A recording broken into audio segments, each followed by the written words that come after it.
Hello, everyone. Welcome to our August AMA. So, thanks for tuning in.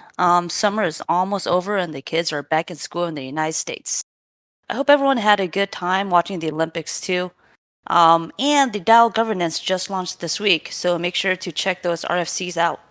Feel free to comment because your voice with your sauce tokens and XSauce tokens for voting counts.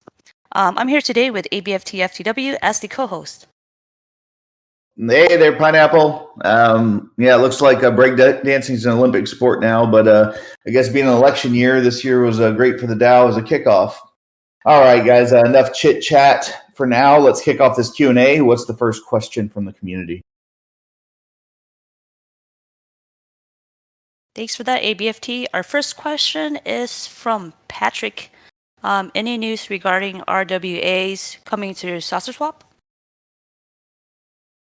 Hey everyone, yeah, thanks for joining our AMA today. This is a great first question to kick things off. Getting right to it, I wish we had more specific things to share about RWAs coming to SaucerSwap. We don't have anything project specific to share. The update is very similar to last time in that we are aware of projects launching RWAs on Hedera. We have met with a number of those projects, but their timeline to announce their project and launch their token is up to them. So we are still very optimistic about RWAs on Hedera. As much as we have been, we think it is the next phase to unlock for growth for Hedera DeFi and SaucerSwap. But unfortunately, we can't share anything project specific right now. Hopefully, next AMA will have some more specific updates on RWAs and their future on Hedera. Sneaky, Peter. Next question is, are there any new exchange listings planned in August or September? Yeah, so as mentioned during the last AMA, we are deprioritizing centralized exchange listings a bit. So it's not completely out of the question. We're just not focusing on it as much as we have been in the last few months here. So we are definitely not planning anything for August. There's nothing currently on the calendar for September. That may change, so we'll keep you updated in the next month's AMA, but did want to manage expectations there. We are focusing on some other things for now, but it's not completely out of the question for next month. Thanks for that, Peter. This next question is for Joseph. Can governance vote to change how governance works? Hey guys, great to be here. So voting to change how the governance process works is referred to as meta governance, and it's currently outside the purview of the DAO.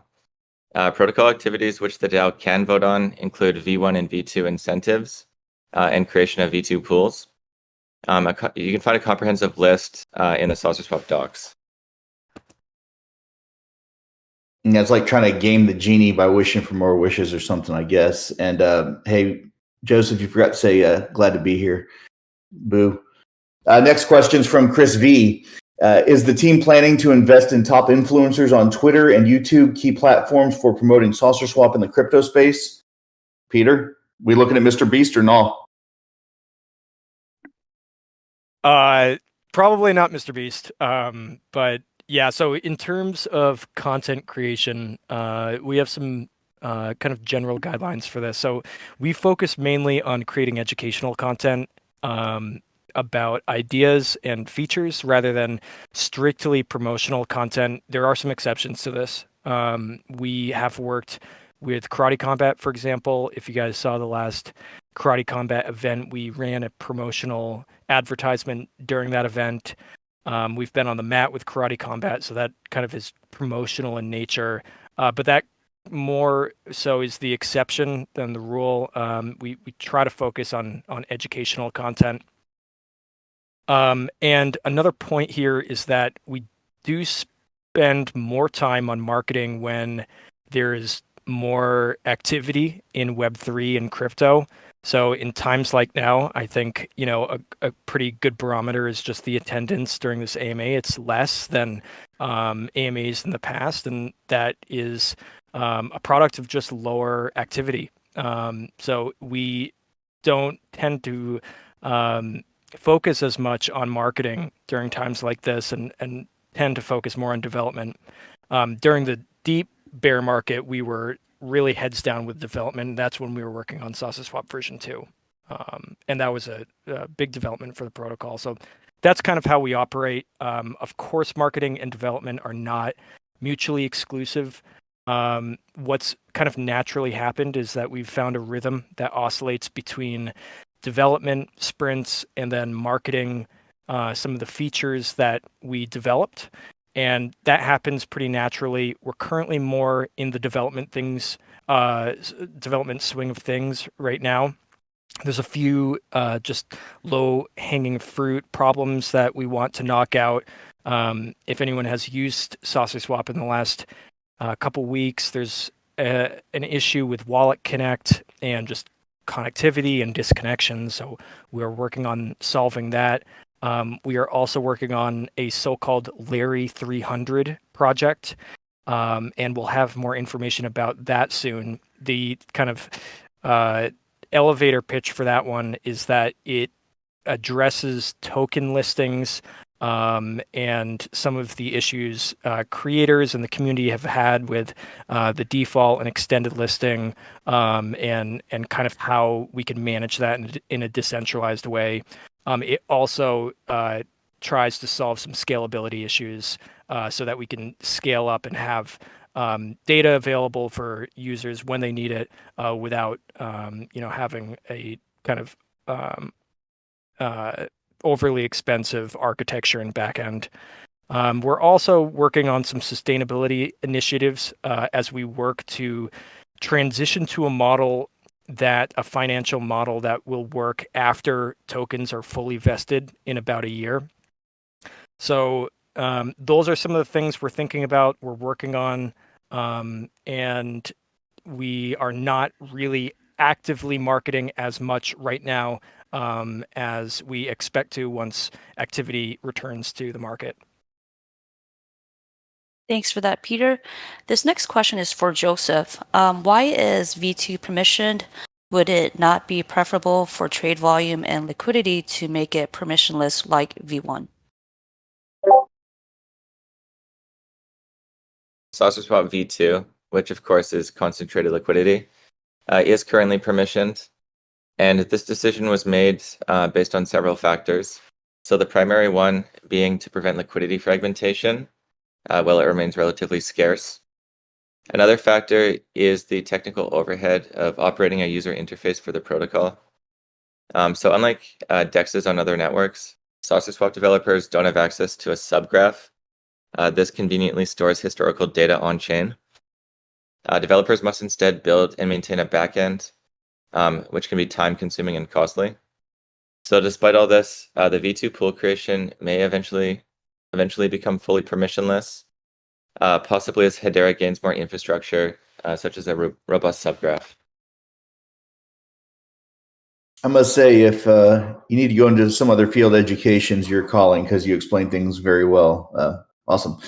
Chris V says, what are your plans to increase the utility of the sauce token? Back to you, Joseph. Yeah, good question. So yeah, the sauce token serves multiple functions. These span governance, staking, and liquidity. Governance is the very recent example of how utility is being increased as the protocol develops. So just to recap, each sauce token is equivalent to 1 unit of voting power. And this voting power can go towards the creation of governance proposals, should a user wish to change some aspect of the protocol, such as the weight of emissions directed at a given pool. Users can in turn vote on this proposal to either advance or block it. And I'll note that XSauce can also be used in this manner since it is a derivative of sauce. This adds even more value since it allows for users to participate in governance while also receiving a portion of protocol revenue from trading fees and HBAR staking rewards.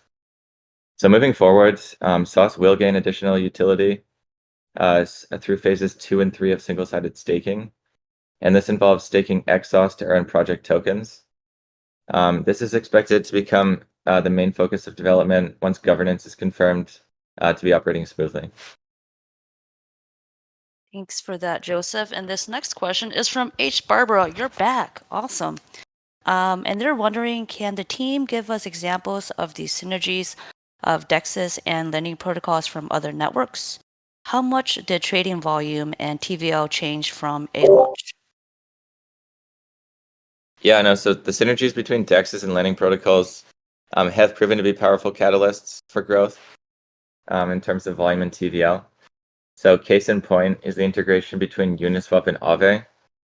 Here, Uniswap LP tokens serve as collateral on Aave, and this integration added utility to these tokens and did lead to significant increase in TVL for both protocols.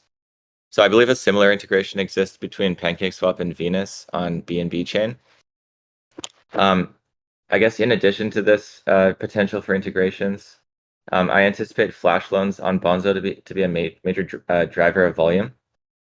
So here, traders are able to borrow large sums of capital instantly without collateral, on the condition that the provided loan is repaid within the same transaction. So this allows them to engage in larger and more efficient arbitrage, liquidations, and other trading strategies across SaucerSwap and Bonzo. Yeah, that makes perfect sense, Joseph. All right, next question comes from a man, Box Monkey, that funky monkey. All right, now that we've retired the NFT voting system, will we soon be releasing the Saucelings replacement NFTs? When will the community pools be active, Peter? Yeah. Would not be a true to form SaucerSwap AMA without an update on community pools. So we are currently still in the planning stage for the Sauceling NFT series. That doesn't just mean we're putting ideas on paper. We are actively working on it. Pineapple has been project managing some of the art direction for that. And we have been making progress. We have not committed to a launch timeline yet. We do have internal targets to complete the art and the necessary development around the series. So it's not an immediate item, but one we are working on. It's still on the roadmap, along with community pools. And with governance having been launched, as Joseph just mentioned, we can prioritize other items on the roadmap and see what makes the most sense to pursue next. Great, thanks for that, Peter. This next question is also from H. Barbara, and it's for Joseph. Now that proposals and governance is live, how many tokens are in the DAO treasury, and can we have a webpage showing the amounts? Yeah, so the DAO treasury encompasses the Master Chef contract as well as a series of vesting contracts, and these release tokens to corresponding multi-signature accounts. So I don't have a count on hand, but the IDs of these contracts can be found in the docs. And we haven't considered adding a dashboard tracking the DAO's financials. However, this isn't something to discount, and the team will discuss it further. Yeah, I kind of like that idea. That's a nice level of transparency there. Next question is, if SaucerSwap were to supply Bonzo's liquidity proposal ask, does it affect the roadmap and development? Would it also affect SaucerSwap's current and future plans? Joseph, back to you, sir. So the proposal in its current form does carry some risk implications, since protocol development obviously depends on a healthy treasury to continue at its current rate. If the allocated funds became inaccessible due to, say, like a disproportionate number of borrowers to lenders, or in the unlikely case of an exploit, a material impact would be felt, and development would have to be scaled back to account for the hit. Thanks for that insight, Joseph. This next question, I think, is for Peter. What are the key near-term and longer-term strategies to increase volume and liquidity to the system? Furthermore, how will Tier 1 projects be attracted to SaucerSwap? Yeah, so as long as SaucerSwap is a Hedera exclusive DEX, our success depends largely on Hedera's success. So our strategies for any kind of growth, whether in the short term or long term, are inextricably linked to Hedera's growth and how it scales, and specifically the retail ecosystem. Although enterprise growing obviously helps as well. So the next phase of growth to unlock is not just one for SaucerSwap, but the broader ecosystem. This ties directly into the RWA sector that we are most optimistic about. Our strategy focuses right now working with our partners and trying to stay ahead of the curve to support new developments on the network. We see RWAs as that next phase to unlock, and also greater opportunities for interoperability through other bridges, which may be coming online soon.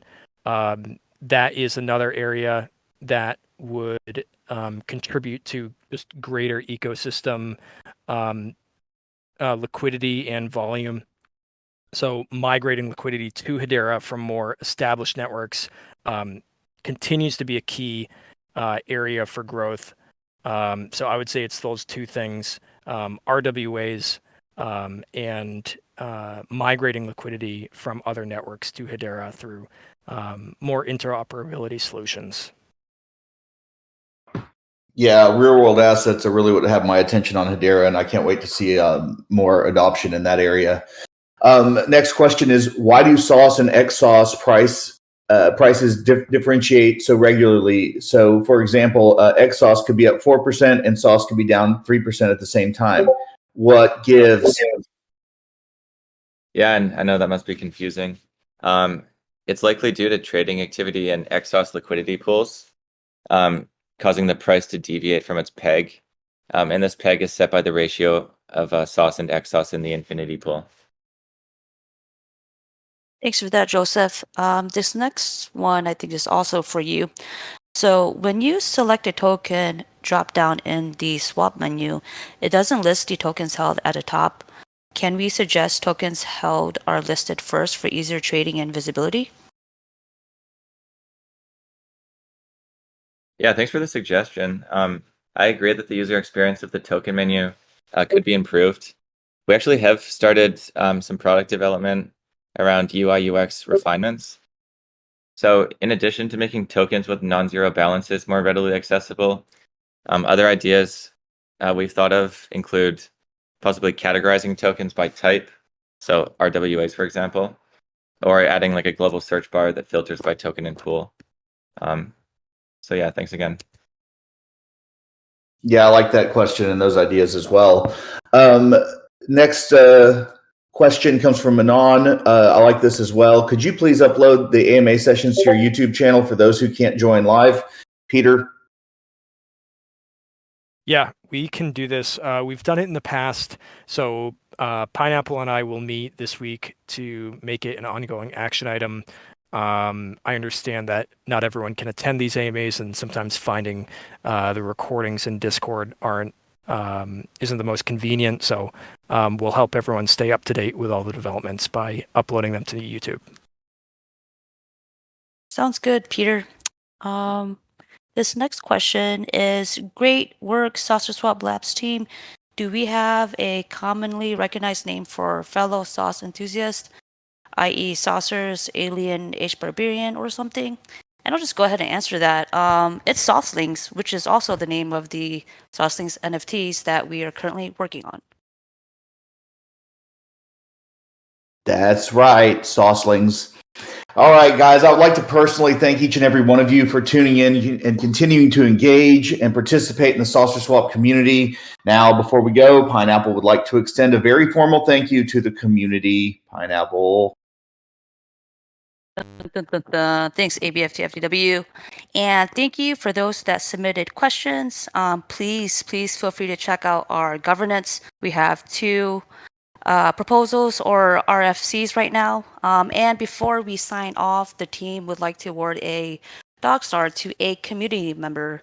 So for this month, the award goes to lightlarry.hbar on Twitter. Thank you. You've been doing great at helping promote SaucerSwap and raising awareness on Hedera. Thanks for all that you do, and keep it up, friend. And with that, everyone, thanks for joining in today. Thanks, everyone. Take care. Bye. Thanks, guys.